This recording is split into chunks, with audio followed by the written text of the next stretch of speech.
Bonjour, je vais vous présenter le BTS Fluide Énergie Domotique au lycée Saint-Joseph de Lorient.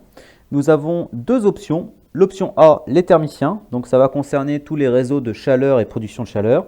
Et l'option B qui concerne les frigoristes, donc là aussi distribution de froid et production de froid. Donc dès qu'on a besoin plutôt de chaud, ça sera plutôt les thermiciens. Dès qu'on aura plutôt besoin de froid, ça sera plutôt les frigoristes. À savoir qu'il y a quand même des matières complémentaires, il y a des cours en commun pour les deux. Donc ici, pour l'option A, quelques exemples pour les thermiciens. Donc là, ça c'est une chaufferie, donc vue d'une chaufferie, plan d'une chaufferie, ventilation, donc réseau aérolique. Et ici, par exemple, vue en 3D ici d'un réseau hydraulique.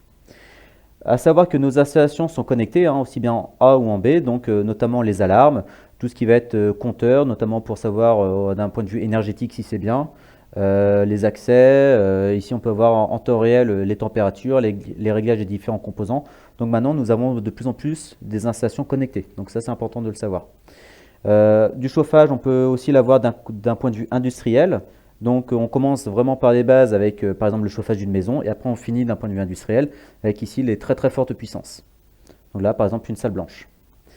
Pour le froid, là aussi on va d'abord commencer par les bases, donc les petites chambres froides pour ensuite faire du froid dit industriel. Où là on va plutôt faire de la surgélation, ici des entrepôts frigorifiques, ça c'est supermarché, donc les vitrines réfrigérées, à savoir que derrière il y a des salles de machines pour refroidir tout ça. Canon à neige, patinoire, ici on parle en ce moment beaucoup des vaccins, donc ça en fait partie, refroidissement ici pour le médical. Et aussi à savoir que tout ce qui concerne les pompes à chaleur, ça fait partie aussi du froid, parce que c'est le même principe de fonctionnement. Quelles sont les compétences demandées? Donc pendant vos 2 années de formation de BTS, vous allez faire de la conception, du dimensionnement et du chiffrage ici d'installation. Donc vous allez partir d'une étude du début pour aller jusqu'à la fin. Voir aussi la conduite d'équipe et les suivis de chantier, donc voir comment se passent justement les différentes parties, et aussi la maintenance des installations énergétiques. Donc là, ça vous demandera d'aller sur les différentes installations pour savoir comment elles marchent et comment bien les régler et les mettre en service. À savoir que la réglementation évolue sans cesse, donc ce qui est bien pour nous parce que ça oblige justement les différentes entreprises à se mettre à jour et donc nous aussi à faire de nouvelles études et à proposer de nouveaux équipements. Donc pour nous, c'est plutôt bien. Donc ça, c'est d'un point de vue thermique, d'un point de vue frigorifique. Les fluides, les anciens étaient polluants, les nouveaux le sont moins. Donc là aussi, ça demande de nouvelles études pour mettre les nouveaux fluides frigorigènes. Comment se passent les 2 ans? Première année, bon, vous avez les cours traditionnels. Et en plus de ça, vous avez un stage de 8 semaines la première année, où là, vous irez en entreprise pour faire du bureau d'études, ou alors aller sur le terrain. Donc l'un ou l'autre, voire les deux. Des fois, il y a des étudiants qui font les deux. Donc ils vont faire par exemple 4 semaines et 4 semaines.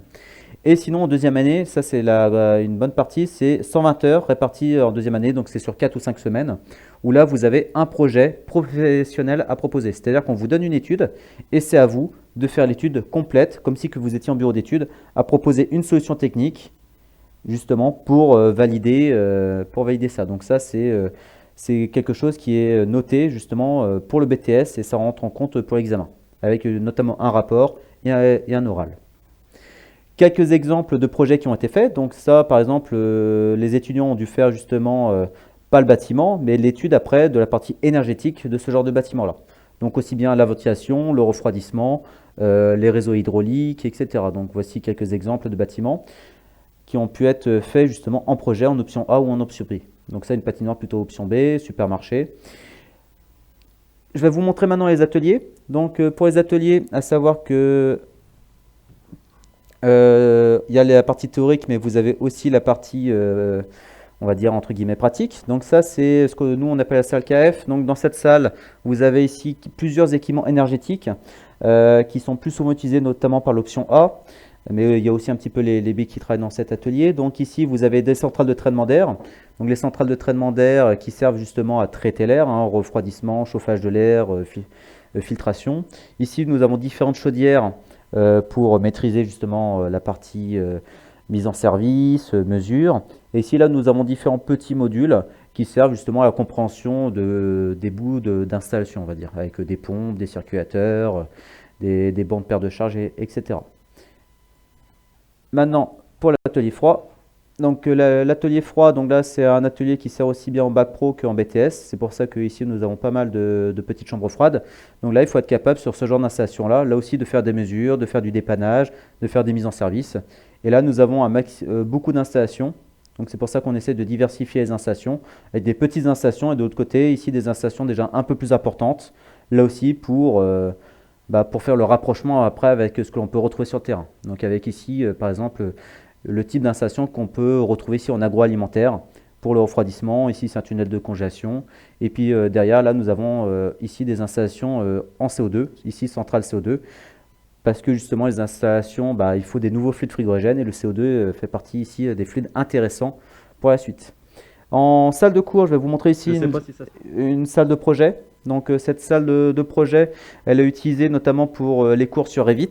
Donc c'est utile ici d'avoir plusieurs écrans pour travailler Revit, parce que Revit c'est quand même un logiciel où vous pouvez faire des vues en 3D notamment. Donc c'est utile d'avoir les options par exemple sur un écran et d'avoir les vues 3D sur l'autre.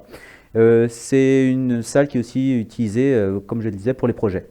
Donc les fameux projets de 120 heures, il y a des étudiants qui travaillent dans cette salle-là pour faire leur projet. Donc c'est toujours pratique. Nous avons une maison passive. Donc maison passive, donc ici ça c'est la maison passive. Donc maison passive, vous en avez peut-être déjà entendu parler, ça va être des parties qui servent vraiment pour le maximum, pour économiser au maximum l'énergie. Et là on va voir ici dans cette salle-là différents systèmes. Donc avec là toujours des équipements liés à l'énergie, hein. Donc des panneaux solaires thermiques ou photovoltaïques. Ici différentes cloisons. Là sur ce mur-là, vous verrez qu'il y a différentes cloisons. Donc ça permet aux étudiants là aussi de voir les différentes compositions des murs pour voir la différence entre tel ou tel type d'isolant par exemple. Donc là, ils peuvent faire directement leurs mesures sur ces murs-là. Et tac. Et je vais vous présenter maintenant AutoCAD et Revit. Donc ça c'est une présentation de Revit. Donc pour Revit, donc ça par exemple l'architecte il peut très bien proposer un bâtiment ici en 3D et après c'est à vous d'être capable de lire ce type de bâtiment et de faire vous-même l'implantation des réseaux. Donc ça c'est par exemple un projet en A, pour l'option A pour les thermiciens, où justement à partir d'un bâtiment ils doivent être capables ici de mettre les évacuations ici des eaux. Ou alors de faire aussi tous les réseaux hydrauliques. Donc ça fait partie des études. Donc on vous apprend à utiliser ce genre de logiciel. Donc ça c'est vraiment Revit. Et sinon nous avons AutoCAD qui est plutôt pour les plans 2D. Donc ça c'est AutoCAD par exemple. Donc ça c'est un entrepôt frigorifique. Donc ça c'est bien pour faire des plans directement vus de dessus ou alors faire des implantations entre guillemets plus simples. Donc on vous apprend l'utilisation ici des deux logiciels.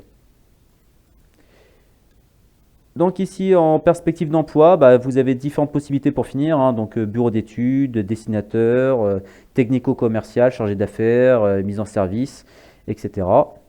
Pour le recrutement, donc, vous pouvez très bien venir de terminal STI, de terminal S, STL, etc., Bac Pro.